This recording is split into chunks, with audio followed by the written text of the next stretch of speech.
Hello, good morning, dear students. Today we are on our topic, that is kingdom Coelenterata.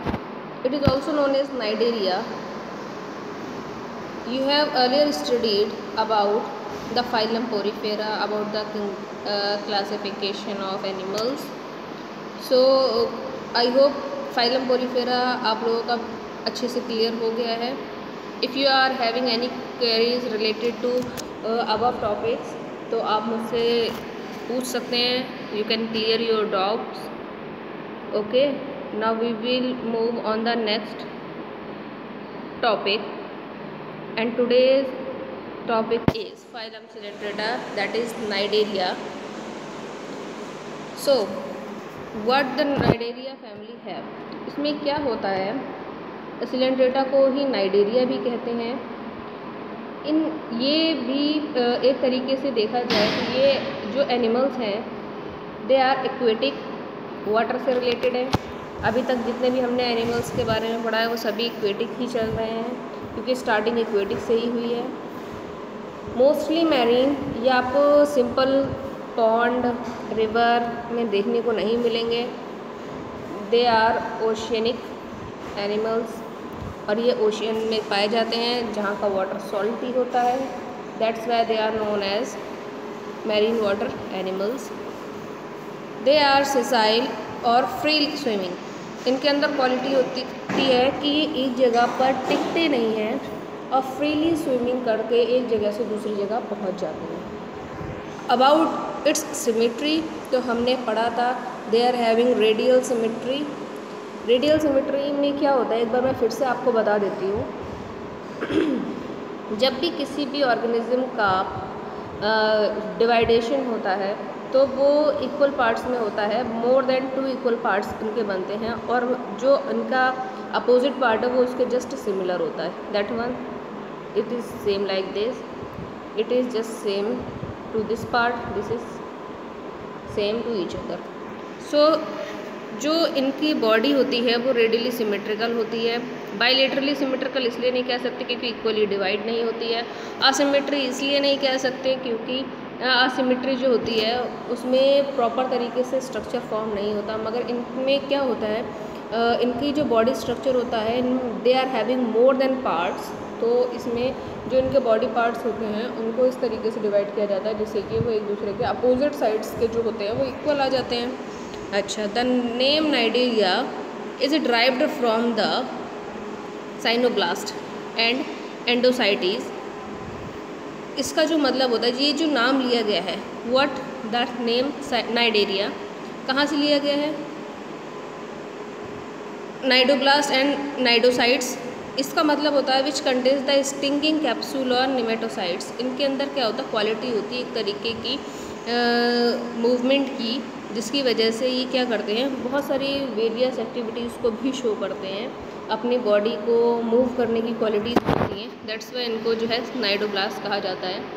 Stinging capsules के नाम से भी जान जाते हैं. Present on the tentacles and the body, on the body, sorry यहाँ पर on the body होना चाहिए, on the tentacles and the body. तो इसमें क्या होता है, ये इतना ज़्यादा वेरियस मूवमेंट क्यों शो करते हैं, क्योंकि इनके अंदर एक क्वालिटी होती है. आप नाइडेरिया फैमिली के ऑर्गेनिजम्स को अच्छे से तभी पहचान सकते हो because they are having so many hair like structure that is known as tentacles. Tentacles, TENTACLES, tentacles. तो इनमें क्या होता है, टेंटिकल्स. और हाइड्रा जो होता है वो इसी फैमिली से बिलोंग करता है. हाइड्रा का आपने स्ट्रक्चर देखा होगा, दिस टाइप्स ऑफ स्ट्रक्चर, और इसमें हेयर लाइक स्ट्रक्चर होते हैं, अगर आपने 10th में पढ़ा होगा.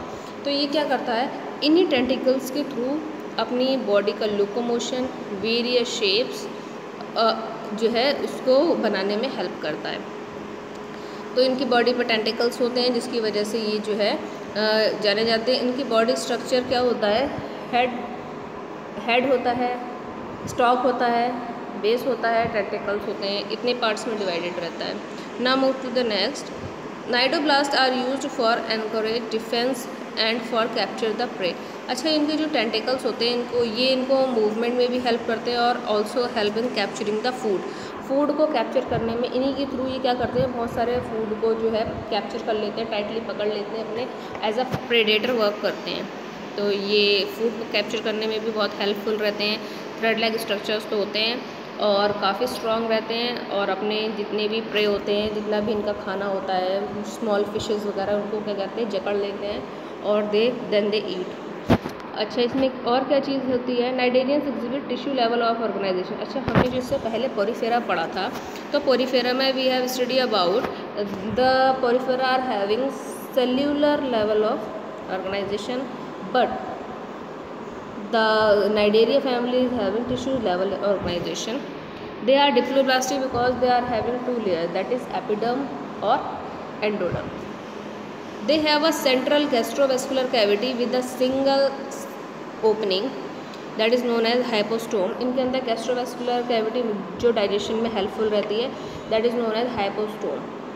Digestion is extra cellular and intra cellular both. इसमें एक्स्ट्रा सेल्यूलर सेल्स के अंदर और सेल्स के बाहर दोनों तरीके का डाइजेशन होता है। Next move, some of the cnidarians example corals have a skeleton composed of calcium carbonate. अच्छा, इनके जो अगर हमने ऑक्टोपस का स्ट्रक्चर देखा होगा तो ऑक्टोपस इज ऑल्सो ऑक्टोपस नहीं, हाइड्रा। तो हाइड्रा जो है वो इसी फैमिली से बिलोंग करता है, मगर जो इनके ऊपर की लेयर होती है, they are having very tough layer solid in condition, that is made up of calcium carbonate. तो ये कैल्शियम कार्बोनेट की बनी होती है, जो इनका स्केलेटन होता है टाइट होता है और सॉलिड स्ट्रक्चर शो करता है, जो कि कैल्शियम कार्बोनेट से फॉर्म्ड रहता है। Cnidarian exhibit two basic body forms called polyp and medusa. जो इनकी बॉडी का स्ट्रक्चर होता है पॉलिप और मेड्यूसा, दो बॉडी फॉर्म्स होती हैं इनकी। The former is a sessile and cylindrical form like hydra, और इनकी बॉडी जो होती है वो सिलेंड्रिकल हाइड्रा की तरह होती है। आपने हाइड्रा का स्ट्रक्चर बहुत ही अच्छे से पढ़ रखा है। हाइड्रा में they are not having head, they are not having the organs, but it is having the tissue level of organisation. उसमें नर्व्स जैसी बहुत सारी रेज निकलती हैं, और थैलस लाइक स्ट्रक्चर होता है। थैलस लाइक का मतलब जो बॉडी डिफ्रेंशिएट नहीं होती है हेड और थोरेसिक कैविटी और एब्डोमिनल कैविटी में, उससे बिलोंग कर सकते हैं। Whereas the latter is umbrella shaped and free swimming like Aurelia and jellyfish. अच्छा, जेलीफिश ये आपका जो स्ट्रक्चर आप देख रहे हैं that is known as Aurelia. ये फैन लाइक स्ट्रक्चर होता है, इसे this is also called fan like structure, this is called free swimming, umbrella like structure. तो इनका ये इस टाइप के स्ट्रक्चर्स देखने को मिलते हैं। जेलीफिश को ऑरेलिया भी कहते हैं, जो हमने अभी ऊपर इसका स्ट्रक्चर अम्ब्रेला शेप्ड देखा है। Those cnidarians which exhibit in both form exhibit alternation of generation. इसमें अल्टरनेशन ऑफ जनरेशन होती है, मेटाजेनेसिस कहलाती है। अल्टरनेशन ऑफ जनरेशन का मतलब ये होता है, यस, अल्टरनेशन ऑफ जनरेशन का मतलब होता है डायरेक्टली जनरेशन टू जनरेशन ये अल्टरनेट होती रहती हैं, अपने आप को उसी फॉर्म में शो करती हैं जिस फॉर्म में वो हैं। तो polyp produce medusa asexually and medusae form the polyp shows sexually. अच्छा, इसमें सेक्सुअल और सेक्सुअल वो टाइप का रिप्रोडक्शन होता है। एसेक्सुअल उनमें होता है जिसमें बेसिकली उनके बॉडी के ऑर्गन्स अपने आप में फ्रेगमेंटेशन के प्रोसेस करते हैं, जैसे कि हम पहले भी पढ़ चुके हैं। और जो पॉलिप होता है वो सेक्सुअली होता है, क्योंकि इसमें मेल और फीमेल गैमेट्स प्रेजेंट रहते हैं, वो आपस में फर्टिलाइजेशन कर लेते हैं। तो ऐसा नहीं है कि जो सेक्सुअल प्रोसेस करते हैं उनमें सेक्सुअल प्रोसेस नहीं होती, but they are having the quality of sexual reproduction, जैसे कि फ्रेगमेंटेशन, उनका कुछ बॉडी पार्ट सेपरेट आउट होकर के अपने आप में ग्रो अप करता है, जैसे कि हमने पोरीफेरा में पढ़ा था। तो सेक्सुअली रिप्रोडक्शन जो होता है वो ओविलिया में हमने ज़्यादातर देखा है। एग्जाम्पल इसमें आते हैं फाइसेलिया। अच्छा, इसका एक बहुत ही इंपॉर्टेंट एग्जांपल है फाइसेलिया का, जो कि पुर्तगीज़ मैन ऑफ वॉर भी कहलाता है। ये क्या कहते हैं, एक तरीके से पुर्तगीज़ जो नेटिव्स होते हैं वो उन पर अटैक करने में ज़्यादा अपने प्रे पर अटैक जो करते हैं उनमें ज़्यादा काउंटेबल होते हैं। तो फाइसेलिया उन्हीं कैटेगरीज में से आता है। Adamsia is also known as sea anemone, जो हमारा फैन लाइक स्ट्रक्चर होता है। पेनेडुला सी पैन, इनका स्ट्रक्चर होता है। गॉर्गोनिया सी फैन कहलाता है, जो फैन लाइक स्ट्रक्चर जो हमने अभी ऊपर देखा है इसका, that is known as Gorgonia. Where it goes, sorry, काफ़ी आगे हम लोग मूव कर चुके हैं, wait for a second.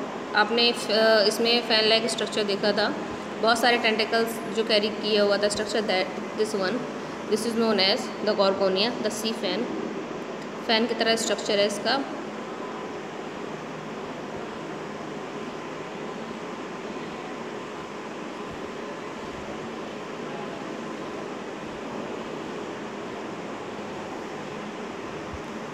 Yes, next is Meandrina, that is the brain coral, और ये भी इसमें इसी की फॉर्म में आता है। तो इसका स्ट्रक्चर आप देख सकते हैं, डायग्रामेटिक व्यू ऑफ नाइडोब्लास्ट। इनमें क्या क्या चीज़ें होती हैं, इसमें गैस्ट्रोवेस्कुलर कैविटी होती है, they are having tentacles, gastrovascular cavity, ज़्यादा ऑर्गन्स दिखाई नहीं दे रहे हैं। Structure outer covering made up of calcium carbonate, जो कि स्केलेटन होता है। बॉडी इसकी अम्ब्रेला शेप भी हो सकती है और फैन लाइक स्ट्रक्चर भी होती है। तो I hope you all understand about the kingdom Coelenterata, that is Cnidaria. Now move ahead, come to the next phylum, that is Ctenophora. बहुत ही स्मॉल है, बहुत कम पूछा जाता है इसमें से, इसको हम अभी इसमें डिस्क्राइब कर देते हैं। टिनोफोरा में क्या होता है? Phylum Ctenophora is the third phylum of the animal kingdom in invertebrates. तो टिनोफोरा जो होता है, इसमें मैं स्ट्रक्चर देखा था पहले, आपको बता देती हूँ। बॉल लाइक स्ट्रक्चर होता है, जैसे कि आपने देखा होगा मस्क मेलन जो खरबूज होता है उसकी तरह बॉल लाइक स्ट्रक्चर होता है, टफ होता है। They are having flagella, long tail like flagella होती है, उनके ऊपर सीलिया भी प्रेजेंट होते हैं मूवमेंट के लिए, जिनको मूवमेंट करने में हेल्प करते हैं। अच्छा, ये मोस्टली मैरीन वाटर में पाए जाते हैं, आपने ये पॉन्ड रिवर वगैरह में नहीं देखा होगा। मैरीन वाटर में इसलिए पाए जाते हैं क्योंकि ये वहाँ पर अपने आप को रिजनरेट करते हैं। और इनके अंदर एक क्वालिटी ये होती है, they are having bioluminescence quality. Bioluminescence quality का मतलब ये होता है कि इनके अंदर जो है चमकने की क्वालिटी होती है with the help of oxygen and phosphorus. तो ये क्या करते हैं, अपने आप में बहुत ज़्यादा चमकते रहते हैं और लाइट को डेवलप करते हैं। जैसे कि आपने जुगनू को देखा होगा, वो ब्लिंकिंग करता रहता है, दैट्स सेम लाइक ये इनके अंदर क्वालिटी होती है। और ऑक्टोपस में भी यही क्वालिटी होती है और जेलीफिश में भी यही क्वालिटी होती है कि वो अपने आप में बायोल्यूमिनेसेंस की क्वालिटी को शो करते हैं। तो I hope you all understand about the term bioluminescence, जिनके अंदर अपने आप को लाइट डेवलप करने की क्वालिटीज़ होती हैं। तो उसमें से हमारा टिनोफोरा एक आता है। इसको अच्छा कॉम्ब जेलीज भी कहते हैं, सी वॉलनट भी के नाम से भी जाना था, क्योंकि वॉलनट अखरोट को हम कहते हैं बेसिकली, बट ये सी वॉलनट है क्योंकि इसकी जो स्ट्रक्चर होता है बहुत ही टफ होता है। सो मूव अहेड, देखते हैं इसमें क्या क्या चीज़ें आपको कैटेगराइज करी गई हैं। टिनोफोर्स कॉमनली नोन है सी वॉलनट, देखिए इसमें बता दिया है सी वॉलनट होते हैं। कॉम्ब जेलीज होती हैं। Are exclusively marine water animals. Radially symmetrical क्यों होता है? क्योंकि अगर आप इसकी बॉडी के स्ट्रक्चर को डिवाइड करेंगे, दैट्स वो अपने आप नहीं दिख रहा है आपको body structure. This one is similar to this,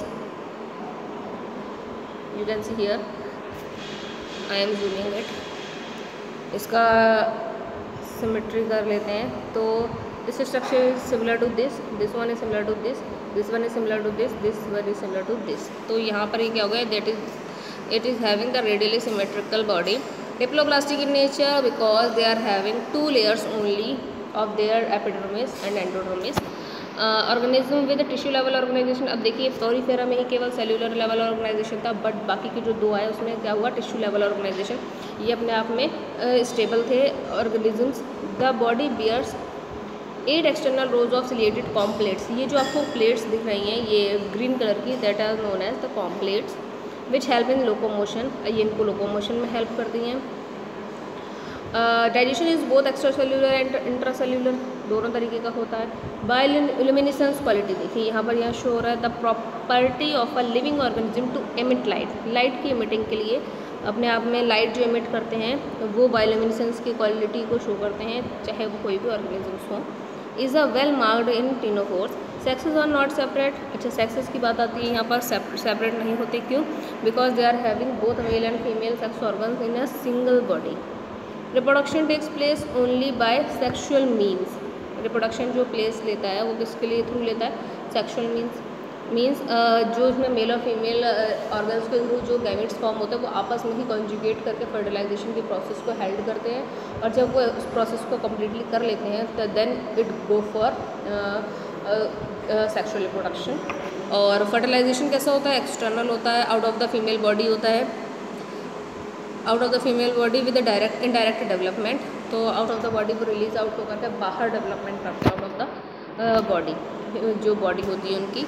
examples में आपका टीनोप्लाना, ये आपका स्ट्रक्चर टीनोप्लाना का ही है। प्ल्यूरोब्रेचिया, ये बहुत ही डिफिकल्ट है और इसमें सिलेबस में पूछा भी नहीं जाता, इसलिए we are not focusing on it, but we have to study about the Ctenoplana. You have to remember the examples अगर आप ये इनके स्ट्रक्चर्स और एग्जाम्पल्स याद रखेंगे तो आपको कैरेक्टरिस्टिक फीचर्स लिखने में बहुत ही ईजी हो जाएगा। पहले आप डायग्राम को माइंड में रखिए कि इस फैमिली से, इस फाइलम में ये डायग्राम बिलोंग करता है, इसका स्ट्रक्चर कैसा है, तो हम उसको ईजिली जो है पढ़ सकते हैं और उसके बारे में कैरेक्टर्स लिख सकते हैं। देखिए स्पॉटिंग में जो आपका पोर्शन आता है वो ज़्यादातर इसी पे बेस्ड होता है। 5 कैरेक्टर्स लिखने के लिए आते हैं, आपके सामने एक ऑर्गेनिज्म को पेश कर दिया जाता है कि हाँ you have to write about their comments, तो आप जब उसके कमेंट्स लिखने के आते हैं तो आपको वही चीज़ें याद आती हैं जब आप उसके स्ट्रक्चर देख करके उसको मेमोराइज करते हैं। तो I hope you have to first memorise their structures according to the phylum, then characteristic features. और कैरेक्टरिस्टिक फीचर्स जो होते हैं वो नॉर्मली सेल्फ बेस्ड होते हैं और अपने आप में ही आप बना सकते हैं ईजिली, तो इसमें कोई डिफ़िकल्टी नहीं है। I hope you all understand about the phylum Ctenophora. Now come to the next, that is Platyhelminthes. आज हम केवल प्लेटिहेल्मिन्थीज तक ही इसको कंप्लीट करेंगे। Yes, Platyhelminthes last phylum of today's video. Yes, you have to see in this, they have dorsoventral flattened body। अच्छा, मैं पहले इसके स्ट्रक्चर के बारे में कैरेक्टरिस्टिक फीचर्स बता देती हूँ। देखिए ये प्लेटिहेल्मिन्थीज जो होती है, सबसे पहले ये फ्लैट वॉर्म्स भी कहलाते हैं। फ्लैट वॉर्म्स इसलिए होती है क्योंकि इनका जो शेप होता है वो बहुत ही चपटा होता है। अच्छा, नेक्स्ट इज बॉडी के जो अबव साइड होते हैं यहाँ पर सकर्स लगे होते हैं, जिसकी वजह से ये बॉडी से चिपक जाते हैं और बॉडी को किसी भी ऑर्गेनिज्म की बॉडी की, ये वैसे तो हमारे इंटेस्टाइनल पैरासाइट्स होते हैं, हमारे इंटेस्टाइन में रहते हैं और हमारी बॉडी के इंटेस्टाइन में चिपक करके जो मिनरल्स वगैरह होते हैं, हमारे फूड के जो रिमेनिंग पार्टिकल्स होते हैं वो एब्जॉर्ब करते हैं, सक करते हैं, तो इन्हीं सकर्स के थ्रू वो ये चिपक जाते हैं। ठीक है। अच्छा, इनकी बॉडी जो है प्रॉपरली डिवाइडेड नहीं होती है, इसमें अदर ऑर्गन्स में डिवाइड नहीं होती, फ्लैट वॉर्म्स होते हैं केवल। अच्छा, इसमें जो है फ्लेम सेल्स भी पाई जाती हैं जो कि इनका डाइजेशन में हेल्प करती हैं, और इनका टिश्यू लेवल ऑर्गेनाइजेशन होता है। डिप्लोब्लास्टिक, ये भी डिप्लोब्लास्टिक होते हैं, ये लिवर फ्लूक की क्वालिटी में आते हैं। देख करके आप स्ट्रक्चर को समझ सकते हैं। Now move in the theory. They have dorsoventral flattened body. देखिए ये आपके फर्स्ट लाइन आ गई है, hence they are called flat worms. इनको फ्लैट वॉर्म्स के नाम से भी जाना जाता है। Okay, yes, flat worms. These are mostly endoparasites. Endoparasites होते हैं found in animals including human beings, जैसे कि मैंने बताया they are intestinal parasites. Endoparasites का मतलब होता है हमारी बॉडी के अंदर साइड रह करके पैरासिटिक नेचर को शो करते हैं। पैरासाइट्स के बारे में तो आप जानते हैं, जो दूसरे पे डिपेंड होकर फूड को ले लेते हैं। ये हमारी बॉडी में क्या करते हैं, बॉडी में रह करके फूड को हमारी बॉडी से ही गेन करते हैं। अच्छा, ह्यूमन बींग्स में भी होता है और एनिमल्स में भी पाए जाते हैं। फ्लैटवर्म और बायलेटरली सिमेट्रिकल, ये भी मैंने आपको बता दिया। Triploblastic in nature, 3 layer formation होता है, नॉट 2 लेयर्स। यहाँ से जो स्टार्ट हो जाती हैं वो 3 layer, epidermis, mesodermis and endodermis. Okay, 3 layer formation होती है जो उनकी अबव दी बॉडी की जो आउटर लेयर होती है उनमें। अच्छा, इसमें देखते हैं they are acoelomate, they are not having body cavity. Body cavity नहीं होती इनके अंदर।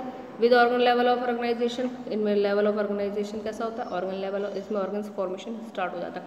अभी तक कि हमने क्या पढ़ा था, फाइलम पोरीफेरा, उसमें सेलुलर लेवल ऑर्गेनाइजेशन होता है। Then phylum Ctenophora, Cnidaria, Ctenophora, उसमें क्या हो रहा है, tissue level organisation. Now come to the next, that is phylum प्लेटिहेल्मिन्थीज।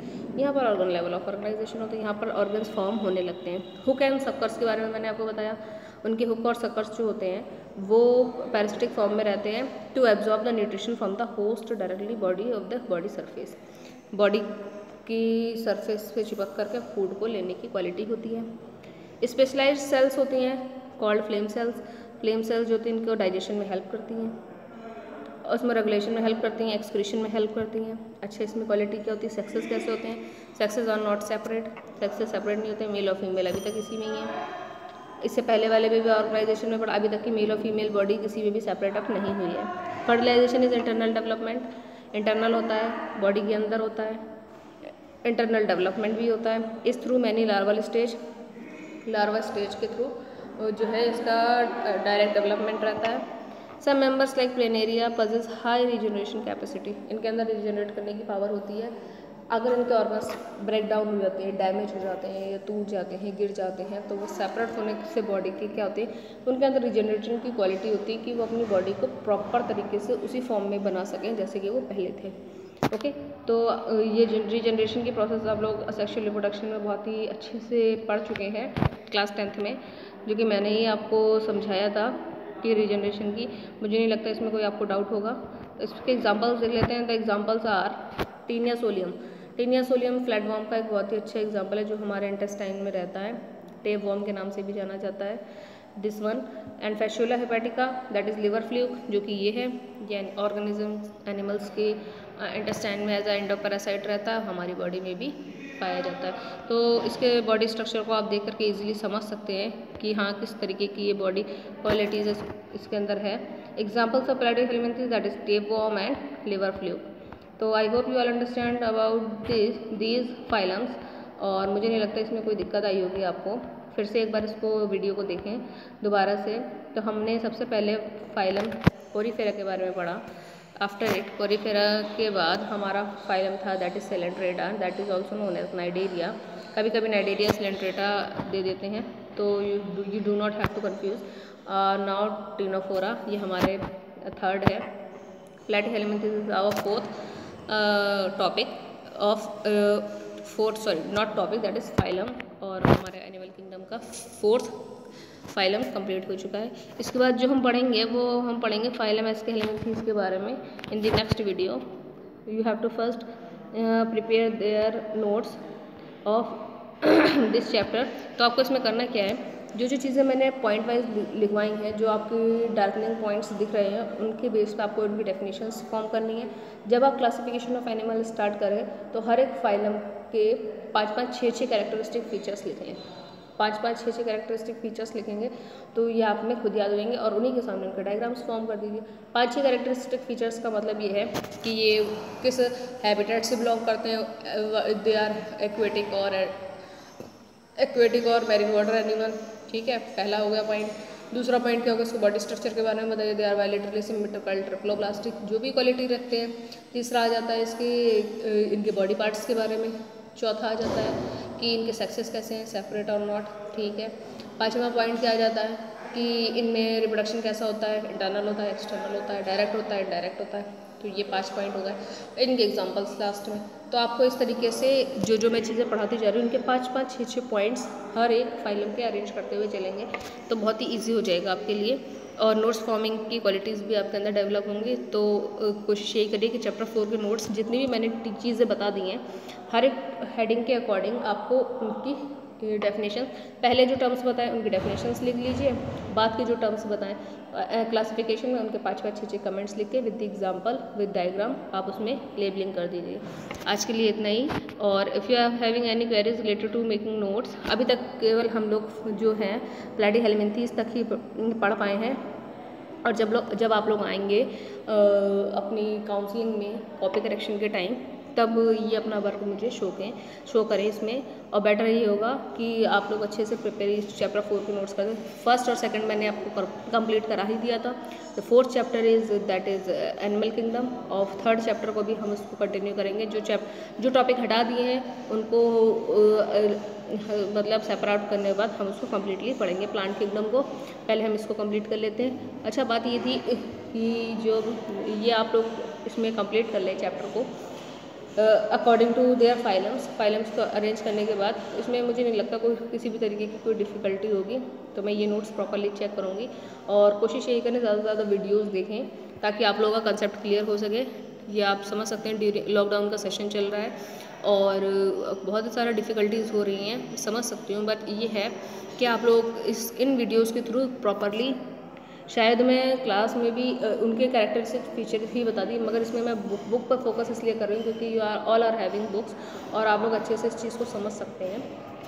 तो कोशिश यही करें कि सभी को इनकरेज करें कि वो वीडियोस देखें और अपने कंसेप्ट को क्लियर करें। I hope you all well understand.